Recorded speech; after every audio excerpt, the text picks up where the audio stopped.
Boop boop ba-doop.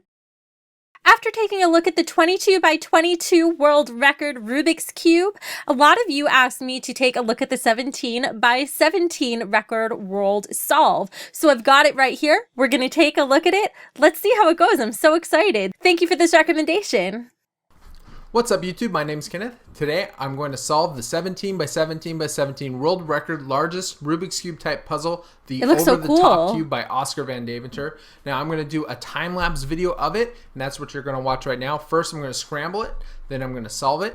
And, the original video was 7 hours long. I'm also going to upload the entire video to YouTube without any time lapse, so the whole I'll link to that video, one too. And it's going to be like something, I don't know how many hours, but oh my God, it's going to be a very long video. So it's a definitely full day's worth of work, out. 7 hours. I'm going to upload it as soon as I can, but it's taking a long time to encode the video, and it's going to take a long time for YouTube to process the video. Bet. So I love the blue anyway, mic. The way you solve a 17 by 17 is just like you would a 7 by 7 or a 5 by 5.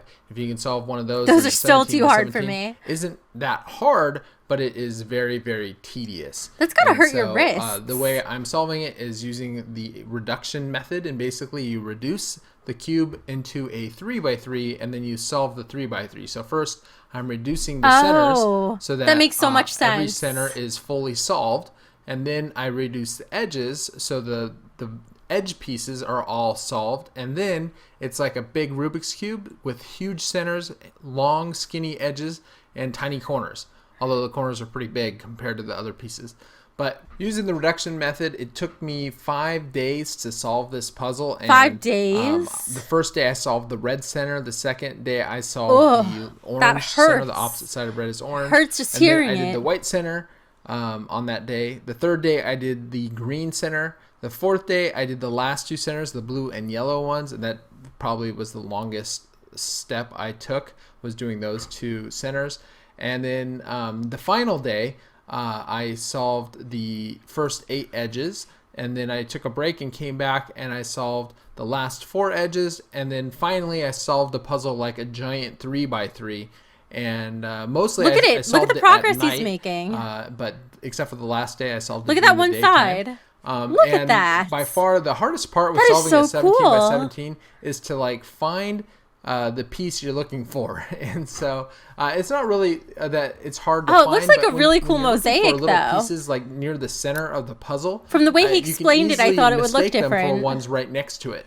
And so you have to be real careful to count like 4 over and 6 down, something like that, and make sure you're looking for that piece. Instead of maybe 5 what happens down if you mess up? Down. So do you have to start all over? Easily mistake pieces that are right next to each other. And the hardest part was definitely the last 2 centers. And I don't solve big cubes very often.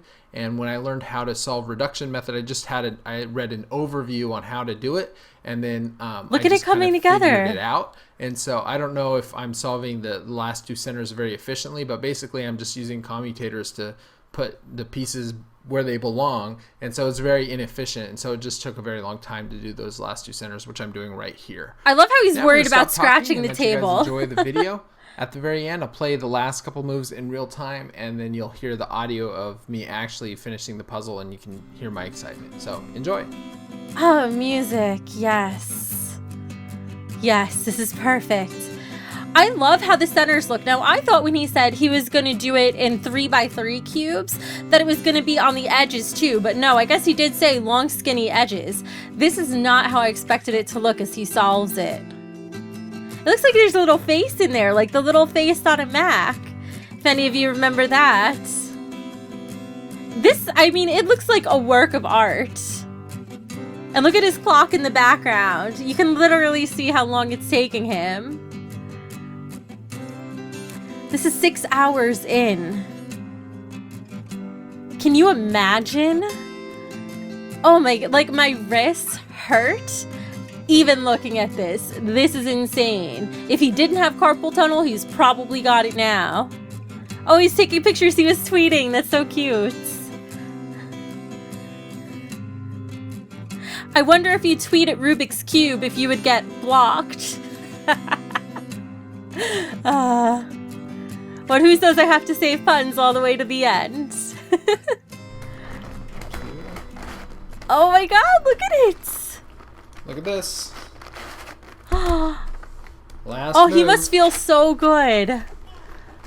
Even the baby's cheering. You hear that? Wow. Look Finally. at that. I'm done. It looks like it's ready to fall apart. Can't believe how quickly the edges went together.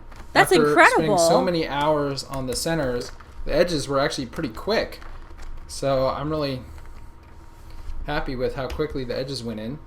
And yeah, I can't believe I did the whole thing. I'm happy I actually attempted it. It's not every day you get to play with the world record largest cube, and I'm glad I took the opportunity to solve it, because I almost didn't solve it because I was worried how long it was going to take, but I'm glad I went for it. So that's it for this video. Thanks guys for watching, and of course, have a great day. Frankly, I think they should make a movie about this. I think it would be a real blockbuster. Nailed it.